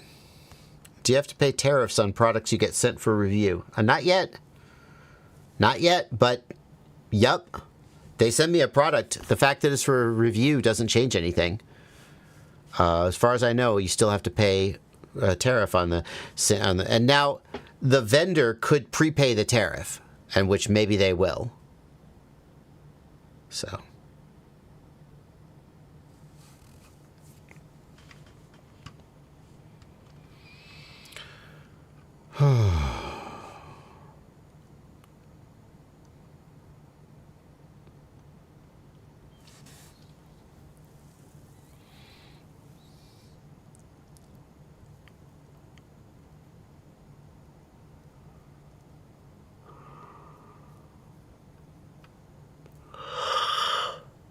Oh, I'm tired.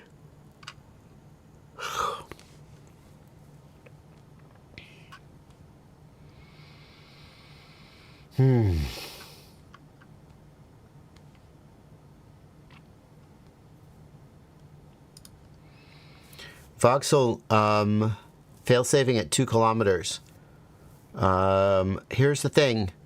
Express LRS is not a magic wand that you wave and you instantly get 20 kilometers of range. It can go far, but it's not guaranteed to go far. So that doesn't sound that out of whack. Like, probably you're not flying high enough to clear the terrain, I would guess. Or maybe you don't have a great antenna on your transmitter. Also, things like position on the drone, and like you could do the bench test to get a reality check and make sure you're getting decent signal, at the right distance. Yeah, that's valid. And then FPV Capsule says Crossfire is still goated. Crossfire is also not a magic wand where you just I've fail-safed Crossfire at 2 kilometers. You know, if you mount the antenna shitty and you fly too close to the ground, you'll fail-safe. Physics is physics. So everybody's just looking for a chance to root for their team. And honestly, it's kind of exhausting. Hey, you know what? I'm going to be done streaming very soon, like 5 minutes. But Ciati FPV is going to be streaming just after me. And he's going to post the link to his stream. Good to see you, Ciati.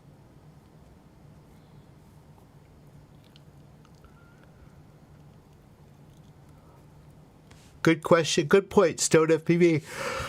If you're on a high packet rate, you'll get reduced range. If you want maximum range, you need to be on the lowest packet rate, 50 hertz. If you're on a high packet rate, that makes a difference.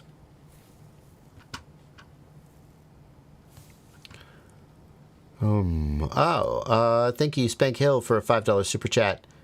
It was going with the sub 250 HD kit with the G3 a good move if I've never built or flown a real drone before? Yep, it was a good move. You should practice in the simulator first, though. Don't just take that drone out and think you'll be able to fly it. You will crash it, it will destroy it, or lose it. Practice in the simulator first, on the computer.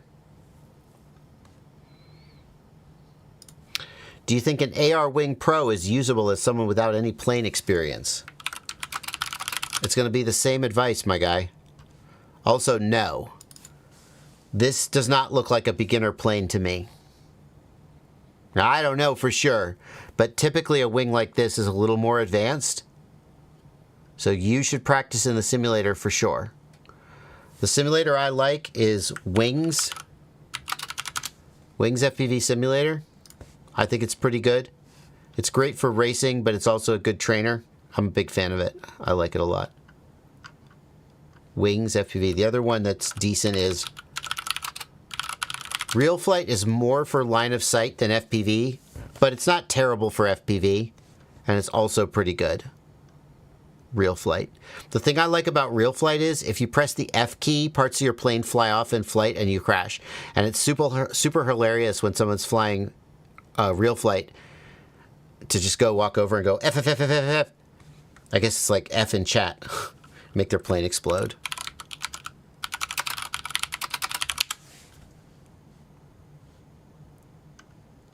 Triggering a flight failure. I want to see a video of someone doing it. No.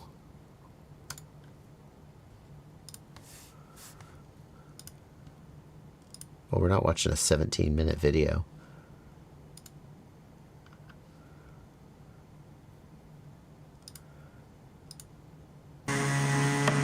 Oh yeah, he's already doing it. Previous video, and I'm sure Oh god. we'll see it on this one Only too. the left. Ah, see, parts of his plane are just flying off. Ah, it's hilarious. Ah, so good, so good. Ah, oh, I can still fly with one wing. How about with no I thought we wings? would show you some of the. Yeah. So real flight. Hey, wings, you need to implement this. Isn't real flight like $1 million? It's like $300 or something crazy. It says $36 right here. No, real flight, not wings. I'm talking about. Oh, I'm sorry. I was like, isn't it on screen right now? Where do you buy it? Oh God.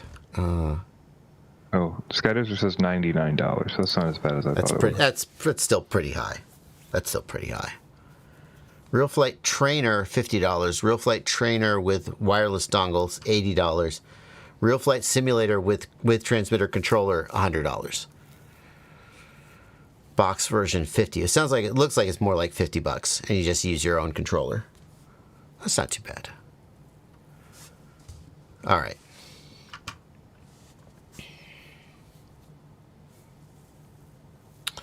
Okay, guys. We're gonna wrap up the stream. Thank you guys so much for coming out. Aaron Ciotti is streaming.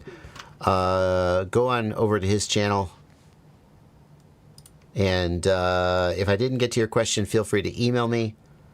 And if you're Gustavo, feel free to email me. I'll answer you again in email. I don't care. Good night, everybody. That's it. Bye.